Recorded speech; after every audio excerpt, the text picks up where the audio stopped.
Hi friends, மல்லி சீரியலில் இதுக்கப்புறம் என்ன நடக்க போகுது அப்படின்றத இந்த வீடியோவில் பார்க்கலாம்.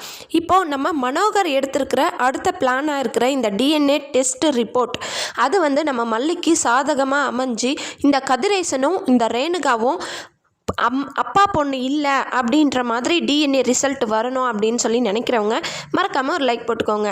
இது உண்மை அதுதாங்க. கதிரேசனோட பொண்ணு இந்த சுடர் இல்லை. அப்படி இருக்கும்போது ரிசல்ட் நம்ம மல்லிக்கு ஃபேவராக தான் வரணும். ஆனால் அதையும் மீறி அவங்களுக்கு அதாவது கதிரேசனோட பொண்ணு தான் இந்த ரேணுகா அப்படின்ற மாதிரி வந்துச்சு அப்படின்னா அதுக்கு காரணம் கண்டிப்பாக இந்த ராஜி இல்லைன்னா இந்த சுடராக தான் இருக்கணும். இப்போ சைலண்ட்டாக மல்லிக்கிட்ட நம்ம நமக்கே கூட இப்போ என்ன தோணும், இவங்க கேஷுவலாக தான் பிளட்டு கொடுத்துருக்காங்க ரிப்போர்ட்டுக்காக அப்படின்னு நம்ம நினச்சிட்ருப்போம். ஆனால் கடைசியில் இப்படி ஒரு சந்தேகம் இருக்குது, இது கூட பிளான் பண்ணியிருக்கலாம் அப்படின்னு சொல்லிட்டு கண்டிப்பாக இந்த சுடர் யோசிக்கலைன்னாலும் ராஜி கண்டிப்பாக யோசிச்சிருப்பாங்க. அவங்க யோசித்து அந்த பிளட்டு வாங்கிட்டு போன அந்த ஆள்கிட்ட போயிட்டு ராஜி மிரட்டி இதுக்காக தான் வாங்கியிருக்காங்க அப்படின்றதெல்லாம் தெரிஞ்சுக்கிட்டு அவனுக்கே காசை கொடுத்து அதாவது கதிரேசனோட பொண்ணு தான் இந்த ரேணுகா அப்படின்னு சொல்லிட்டு சொல்ல வைக்க நீ சொல்லணும் அப்படின்னு சொல்லி கூட சைலண்ட்டாக இந்த வேலையை ராஜி முடிச்சிருக்கலாம். நமக்கு இந்த மாதிரி சீன் காட்டல அப்படின்னாலும் ஃபைனலாக காட்டுறதுக்கான வாய்ப்புகளும் இருக்குது. அதாவது டிஎன்ஏலையும் இவ பிளான் சொதப்பிடுச்சு அப்படின்ற மாதிரி. ஸோ இதை நம்ப முடியாது. அதுக்கு முன்னாடி ஏதாவது ஒரு விஷயம் நடக்கணும். நம்ம மல்லி டிஎன்ஏவை மட்டுமே நம்பியிருக்காங்க, மனோகரோட இந்த பிளானை மட்டுமே நம்பியிருக்காங்க. ஆனால் இதுலேயும் ராஜி புகுந்து விளையாடுறதுக்கு சான்சஸ் நிறையாவே இருக்குது. அதனால் பார்த்திங்கன்னா இது நம்ம சொல்ல முடியாது, டவுட்டில் தான் வச்சுருக்கணும்.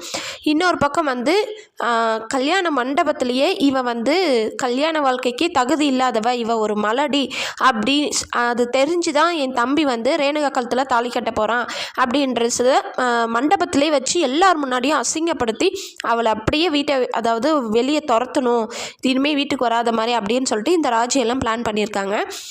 ஸோ இந்த இடத்துல பார்த்திங்கன்னா இவங்க இந்த அளவுக்கு பிளான் பண்ணியிருக்காங்க அப்படின்னா கடைசி வரைக்குமே டிஎன்ஏ ரிசல்ட் நெகட்டிவாக வந்துடுச்சு. ஏன்னா கல்யாணத்துக்கு முன்னாடி நாள் தான் ரிப்போர்ட் வரும் அப்படின்னு சொல்லியிருந்தாங்க. அப்படி நெகட்டிவாக வந்துடுச்சு, நம்ம மல்லிக்கு ஃபேவராக வரல அப்படின்னா அதுக்கு அடுத்ததாக கல்யாணம் தாங்க நடக்க போகுது அப்படின்னா விஜய் தாலி கட்டாததுக்கு முன்னாடியே எப்படி மல்லியை அசிங்கப்படுத்தணும் அப்படின்னு சொல்லி ராஜி நினச்சாங்களோ அதே டைமில் கல்யாணம் தாலி கட்டாததுக்கு முன்னாடி நம்ம மல்லி மயக்கம் போட்டு விழ போகிறாங்க. நம்ம விஜய் அறக்க பறக்க மல்லியை தூக்கிட்டு போயிட்டு ஹாஸ்பிட்டலில் சேர்த்த போகிறாரு. அங்கே போனதோ டாக்டர் சொல்லுவாங்க, கங்க்ராச்சுலேஷன்ஸ் நீங்கள் அப்பா ஆக போகிறீங்க அப்படின்னு சொல்லிட்டு மல்லி கர்ப்பமாக இருக்காங்க அப்படின்னு சொல்லிட்டு ஒரு பயங்கரமான ஒரு சர்ப்ரைஸை கொடுக்க போகிறாங்க.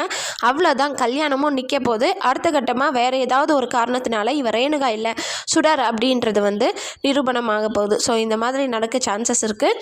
வெயிட் பண்ணி பார்க்கலாம் என்ன நடக்க போகுதுன்னு சொல்லிட்டு. இந்த வீடியோ உங்களுக்கு பிடிச்சிருந்தா லைக் பண்ணுங்கள், ஷேர் பண்ணுங்கள், சப்ஸ்கிரைப் பண்ணிக்கோங்க.